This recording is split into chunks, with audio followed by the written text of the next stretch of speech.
As far back as I can remember, I always wanted to be a gangster.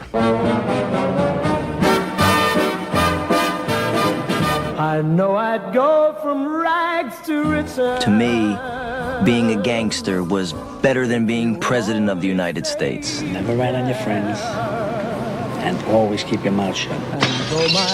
It meant being somebody in the neighborhood that was full of nobodies. Oh, you rugged Jerry! Hey, Mom, what do you think? You look like a gangster. By the time I grew up, there was $30 billion a year in cargo moving through Idlewild Airport, and believe me, we tried to steal every bit of it. You might know who we are, but we know who you are. You understand? Yeah. What kind of people are these? What do you do? I'm in construction. If we wanted something, we just took it, and you didn't even think about it. To us, it was better than Citibank. Nice. Great, but nice.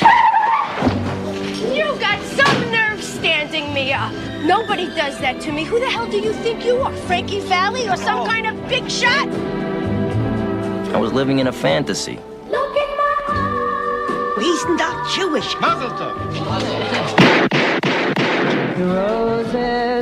For most of the guys, killings got to be accepted.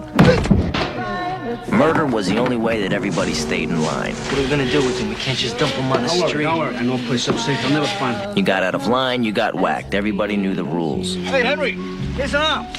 Very funny, guys. Here's a leg. There's a wing. What do you like, the leg or the wing, Henry?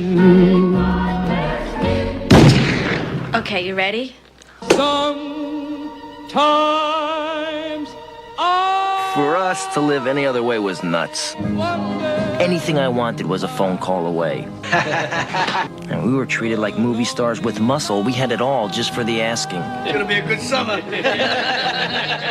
It was a glorious time.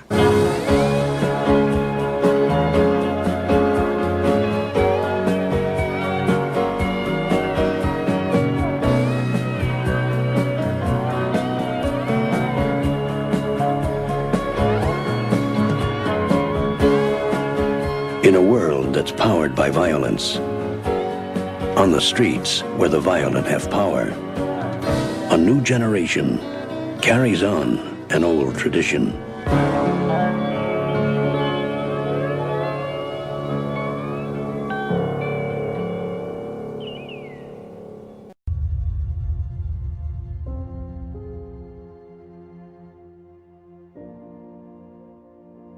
Goodfellas was very special. I was looking for something that I could find another way of dealing with genre. And I think really that's what started to get me really interested in it, the characters in the world that it depicted, in a genre that I've kind of felt most comfortable with over the years. There's something about the underworld, has more to do with a kind of a working class or lower working class existence from where I come from. And so it's natural for me. A lot of his films, and especially with Goodfellas, definitely deal in the underworld, and that's been a recurring theme in a lot of his work. And I think people are attracted to that, but more so the fact that he's always trying to grasp the humanity of these people, the flawed nature of these characters. When you think of gangster films up to that point, you don't really get a chance to pull back that curtain and see the day-to-day life of these guys. And in Goodfellas, it moves the genre into a new place. None of us are gangsters to begin with, you know. Marty certainly is not, Robert isn't, and I'm not, and wasn't. We grew up in certain environments, Marty and Robert, as you know, in Little Italy, me in Brooklyn. So the gangster issue is almost a non-issue. We could have been playing doctors, lawyers, and Indian chiefs. So this was not about the essence of gangsterism, but it took place in the milieu of the gangster. But these were people who were trying to know themselves, find out about themselves, be themselves, as Marty was.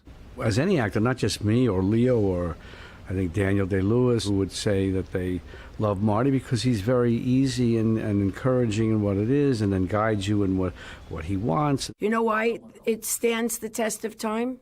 Because it's truthful.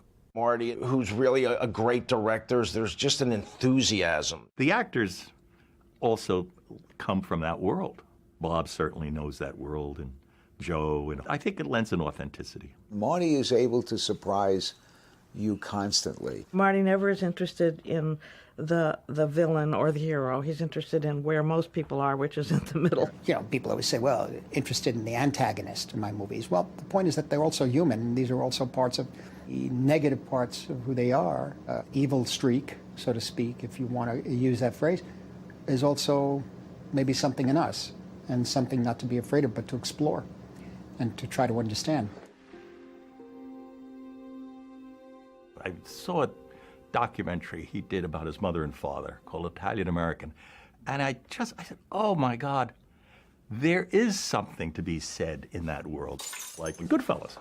That world is something that deals with very basic conflicts, basic dilemmas, moral dilemmas that I grew up with. And so I feel comfortable with it. He's told me, and his mother has told me, that if there was going to be a mafia killing on the street, the mothers would all be told, take your children off the street at 3 o'clock, and then they would all come in, and then somebody would be shot, and he would go back out to play again. I think they just reflect aspects of who we are as human beings, and some things we can't deny or pretend they don't exist. That's the idea. That's very dangerous, because if you're teaching younger people, when they suddenly shocked to find out it does exist, no, it exists. You know, I just want to get you prepared. I don't know how it's going to come at you, but it's going to be there, because that's part of who we are. One of the reasons Goodfellas does work is because there is a sense of comradeship. But these guys, although they're all terrible guys, you will want to hang around with them. And then suddenly, when Joe Pesci kills Spider, they're not so nice. In fact, that's where we had a big fight with Warner's about that. They wanted us to remove the Spider killing, and we had to very forcefully explain to them that scene really changes the audience's attitude about our friends. That up until then, everything is nice. They hang around nightclubs. They got nice girlfriends. They spend money, and it all sounds like Goodfellas are a bunch of really nice guys until the Spider murder, where you see these really terrible people, but Marty was smart enough to get you hooked early on, so you like him. We had Henry Hill. We had all those people. We had guys who knew all of these people. And you drink with them and you talk to them, and they were very funny. And they were always trying to put one over on the other one, and always with good spirits. I mean, I gotcha. When you get a guy who has actually been in prison and done bad stuff and is a half a wise guy or a wise guy, that face is different than most faces. You can see it, and Marty sees it too, and he fills movies with that kind of stuff. He can't make it a cliche. He knows everything. He knows if it's a cliche. He looks at an actor and he's like, oh, no. I mean, I remember when we cast Goodfellas, we didn't want any old faces. When Marty wanted to cast Ray, I said, why Ray? We could do better. I kept saying, look at other people, let's see who else is out there. And my wife went having dinner, and Ray Liotta was in the restaurant, and he came over to my table, and he said, could I see you for a minute and talk to you? I had never met him. And I said, sure. I got up from the dinner table, and we went outside. And he said, look, I know you've been resisting me playing the part. And then he went into a whole spiel about why he should have it, and he convinced me. And I called Marty the next day and said, you know what? I think you're right. Hire him. Marty probably would have beat me up and hired him anyhow, but Ray convinced me. By the time I grew up, there was $30 billion a year in cargo moving through Idlewild Airport, and believe me, we tried to steal every bit of it. I was at the Venice Film Festival, and we're on the second floor, looking down at the lobby, and there's just tons of people walking around. Just, film festival, everything was busy. But all of a sudden, there was this group of 20 people, all walking together. And I looked in the middle. I said, oh, my God, that's Marty. I gave him a VHS, because it was back in 1986 or 87. Gave it to him, just hoping that he would see it. The whole time, it took about a year, I think, from the time that I met him. Then I went and met him again. But we never read. We just talked. What are you doing? You leaving your car? Watch, it's a car for me. It's easier than leaving it at a garage and waiting. It's a lot quicker that way. You know what I mean? Henry was still alive, but Marty didn't want me to meet Henry at all. So okay, well, so I won't. But what I did, I talked with Nick Pileggi, who interviewed Henry. So Nick gave me hours and hours and hours of cassettes to listen to. You have to talk to the real people, and that's where you get all that attention to detail that Marty just leaps on. That's what we want, and it just lends a reality to it. And why not? The people you're talking to are the real people. They really did it. Just give us the fucking money, huh? I can't. I would just listen to the cassettes. I would just put it in my mother's car whenever I was driving around. Just listen to Henry, being interviewed by Nick, and it was great doing it. But it was also Henry. For some reason, he just ate potato chips the whole time while he was listening. And that chomping of the potato chips was kind of like insightful in terms of who he was and how he didn't care how he was coming across. He was just telling the stories of his life. Bob found his character in little things, by the watch, the jacket, the tie, the haircut. He feels the character. He knows who the character is, down to whether he's got manicured fingernails or not. The number one thing with any director, any good director, is you gotta like make people feel that they can try anything. A lot of times, especially in movies, you don't talk about certain things, or you maybe have a table where you'd sit around and talk about the general idea of scenes, or the general idea of the movie, or this and that. But in my experience, so I've done them in every which way, rehearsed, that sometimes you like to leave that until you actually do it. Bob, at one scene in Goodfellas, when they're having at breakfast, they got the body in the trunk of the car, and Bob was curious. When Jimmy Burke liked ketchup, and so he wanted ketchup on this Italian breakfast. Okay, get Jimmy the ketchup. But Bob was curious, how did he take ketchup out? Did Jimmy do that? Did he do that? Did he do that? How did he do it? And I got a hold of Henry, and he says, when Jimmy used ketchup, how did he do it? He says, he did it that way. And so in the movie, Bob does it that way. And I watched it, and I said, ooh, I just gave it an authenticity to detail. In all the movies that we've done together, there's always humor, even though there are dark sides. But a lot of humor comes out of those ironic sort of dark moments, certain things, especially in movies that Marty makes. The scene with the mother when they're all having breakfast and they have a dead body in the trunk, there were a lot of very, very funny lines that came out of there. The hoof, that's one of the lines when he said, Joe Pesci was just he couldn't remember the name for a hoof, and the way Bob says the hoof is something everybody remembers. It gets a huge laugh. We hit the deer in his paw. What do you call it? The paw. The paw. His foot. The hoof. The hoof got caught in that grill. Oh. I gotta hack it off. Ooh. Ma, it's a sin. You're gonna leave it there, So anyway, I'll bring your knife back after. Anyway. Delicious. Thank you. There's something about De Niro who understands the humanity of all kinds of people and could really express that. We had similar interests. He knew where I came from. I knew where he came from. He understood the area I grew up in, and I just think that they reflect those dilemmas, those conflicts, that behavior. I think Maury tells his wife everything. Maury, him? That's when I knew Jimmy was gonna whack Maury. That's how it happens. That's how fast it takes for a guy to get whacked.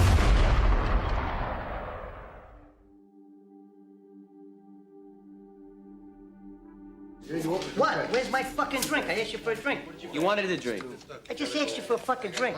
No, I thought you said that you were all right, Spider. Huh? I thought You've been doing this all fucking night to me, you motherfucker. He's a funny guy. He was just funny in it, just the way that character was and what Joe brings to it. That scene in I Make You Laugh. I didn't write that. I get credit for that all the time. People want to give me awards. Oh, you wrote that. I never wrote that. Joe made it up. Joe had seen that actually happen because Joe has been around. He's gone in joints. He knows people. He saw some wise guy do that to another wise guy. You're a funny guy. What do you mean? You mean the way I talk? What? It's just, you're just funny. It's funny, the way you tell the story and everything. Funny how? When Joe told the story that it happened to him about you're a funny guy, except he was on the receiving end of it, We then improv'd it for a while in rehearsal and then locked it in. And then it would die down, and I said, you really are a funny guy. And then Joe came on, and then we improv'd again, and they kept that. So Joe does it, of course, is one of the most brilliant things in the movie, and it was all Joe improvising. And of course, a lot of the guys standing around had no idea Joe was going to improvise at that point. So there were a lot of those reactions were absolutely pure. East Coast women are a whole different type of woman than someone you might find in the Midwest. And Lorraine is she's a very confident person who definitely has her likes and dislikes and opinions, and she's not afraid to let you know it. And I guess maybe that was one of the things. I guess she was modeling it after Karen, Henry's wife. You got some nerve standing me up. Nobody does that to me. Who the hell do you think? Lorraine is very, very smart and knows that world. I mean, she grew up. I don't remember. I think she's Brooklyn. She's a Brooklyn girl. And she grew up with those girls. She knows who they are. She knows every one of them. And she knows everything about them. My favorite thing about Marty was that I came with things. And he never made me feel stupid or embarrassed of an idea or an action. The guys used real money. So I said, well, I want real jewelry. I was like, yeah, I want the real thing. It makes me feel different, better, snazzier. I like that.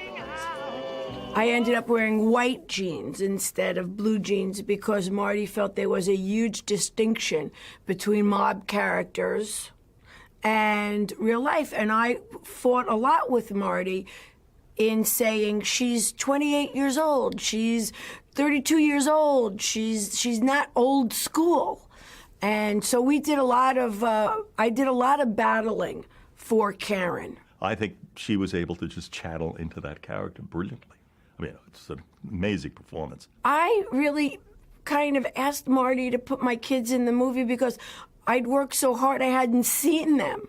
And I was like, well, my kids are that age. And it was like, yeah, okay, all right, bring the kids in. I think the only time I really said to myself, oh, what was I thinking, was when I go and ring the doorbells and I'm a little out of control. And I'm dragging Stella, and she's looking at me like, why are you screaming?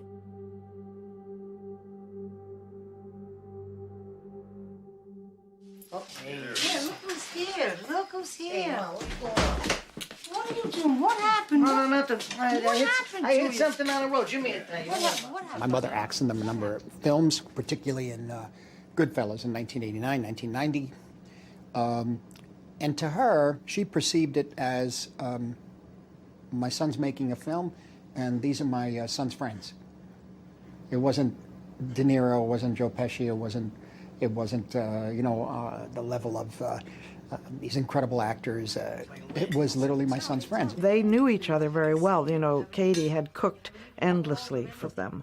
So they were very comfortable all together. And all Marty does is he just turns his mother on. He says, action, that's it. And then anything goes then between all of them. And we got these wonderful lines. And then at one point, the only direction he gave her was, pick up the painting, Mother. Right. So she picked up the painting, and then she improvised the great lines. Just amazing. One dog goes one way, and the other dog goes the other way. One is going east, and the other one is going west. So what? And this guy's saying, what do you want from me? Guy's got a nice head of white hair. Look how beautiful with the dog. It looks the same. He would never really direct her. He would just put her in the scene because he knew she was the perfect thing to make Bob and Joe improvise together. Why don't you get yourself a nice girl? I get a nice one almost every night, Ma. Yeah, but get yourself a girl so you could settle down. That's what I need. settle down almost every night, but then in the morning I'm free. I love you. I want to be with you. I want to be with you. I'm not a director who could do a theater piece out of Eugene O'Neill or Shakespeare. There may have been a time I could have, but what is that? Is that my experience, really? And I found it over the years to be more comfortable to be dealing with what I think is something of my experience. He feels that if you lecture people, if you wag their finger at them and make moralistic sort of sermons, nobody listens. But if you immerse people in the environment and you make them understand why it's attractive to want to be in it, then you make the terrible decision to be in it, and then you pay for it. If it's three men in a social club having espresso, I know that. I know that. What can I mine that is newer there for me? What can I find that is worth me doing, worth me spending my time on it? I don't know yet. There might be more. Freddie knows. What was important about that shot in Goodfellas was that it was like the nostalgia of a world filled with gods. This guy who had been up there with the gods up in Olympus and then was cast down. It's kind of comfortable at times to do stuff that you feel you intrinsically know. What I mean is know, at least in terms of body language, dialogue, no dialogue, looks. Hi, Mom. What do you think? Look at my shoes. Aren't they great? My God. You look like a gangster. Well, the clothes are very important to Marty, and the dress parade, as when the actors are brought before him to be checked, he was very obsessed about the collars that the mafia wear, where they're almost closed over the tie. And only his mother and father could actually press those collars properly. So Marty would reject actor after actor who didn't have the right pressed collar, and they would be sent back, and his mother would properly iron it. He tied my tie every day. The way he wanted the knot was very specific, and I guess from when he was growing up, and every day he would tie my tie and get the knot right. I think he's very careful to make sure that it's believable. He'll often say to me in dailies, I don't believe that. I don't believe that. It's the beautiful evocation of food. And he loves, for example, very tight shots of keys being put into locks or doorknobs being turned, because they're things that we do 1,000 times a day but aren't ever celebrated in quite that way. They're distilled images, and they have a meaning. They have a real meaning for us, but that we don't even realize because we do them so many times a day. There are incredible shots of the gun, for example, that are incredibly framed and become sort of otherworldly.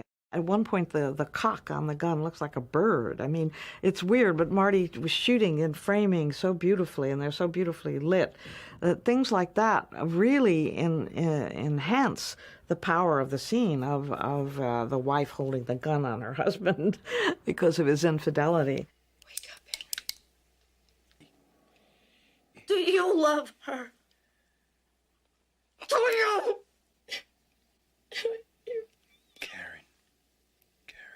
I love you. You know I love you. Karen. It all happens in Marty's head. When we were writing, there's that scene where Bob De Niro is standing at the bar with a cigarette, and he's looking at Manny, and he's going to kill him. And you know he's going to kill him. And Marty has this shot, and he gets closer and closer and closer, and Bob's eyes get more wolf-like. It was just the most terrifying picture. And as I'm typing that stuff, because I'm the typist, he says, put in cream. I said, what cream? He says, just write down cream. I said, what cream? Who are you talking about? Just put it. Do me a favor, just put it. So I typed in cream. Well, it turns out, while we're typing that scene, he's already listening to the music. So now, I can't interpret that. I can't tell you where that, it's all intuitive. It's all part of whatever comes out of him. Now I look at that scene, and when I see it, it's an amazing scene with that music and that close-up of Bob. Conway, the De Niro character, he decides at that point, being annoyed by all these people around him asking for their cut of the job, the Lufthansa robbery and all that stuff, why should he give it to anybody? Why shouldn't he just keep it all for himself? The only way to do that is to give his friend, Tommy, Joe Pesci's character, a little sort of nod wink, in a sense. You see that in his eyes, and we shot that, I think, at 32 frames a second or 36 frames, just to get, I don't know. I didn't know what I was going to get, but then when I saw the rushes, I saw that gleam in his eyes, and I synced that to the guitar from Sunshine of Your Love right to that point.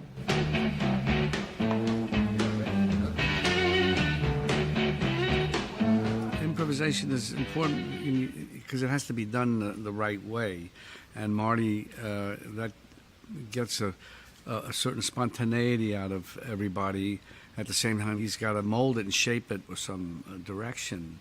It has a direction, but it also needs his vision, his directing vision in it, in the editing, as besides just on when we're right there. He's very focused. He's very determined. He knows what he likes. He knows what he doesn't like. That's for sure. One of the great things about Marty is just an enthusiasm, and he's so contagious and so excited. So to work with somebody who's that excited is just exhilarating. It's a lot of fun, but I had no idea. You know, this was only my 4th movie, so I was still kind of new to me. But the playing pretend, to work with people that are that committed to it is exhilarating. It's a lot of fun. I try to work with people who really want to do it, people who are really enthusiastic and want to be there. You know, if I'll get there in the morning or something and very tired, and actor says hello, he or she comes up to me and they're all excited about what they're going to do, and that's it. I just suddenly pick up on that and we sail, you know, because you never know what you're going to find. He's always been like that. That's what makes it fun, because he'll say, yeah, let's try this. Yeah, sure, let's do it. And then he'll think of a way, maybe put a little more emphasis on that, or let's make it cleaner and blah, blah, blah. So that gives you the freedom, if you will, to not be afraid to try certain things. And he'll take it out in the editing if it's not working, or he'll just direct you and say, let's maybe work on this. Let's not use that. Let's just kind of clean it up in a very easy way. And the lines from Goodfellas are quoted constantly by everybody. All of that humor and that unique way that people speak is really makes the film last.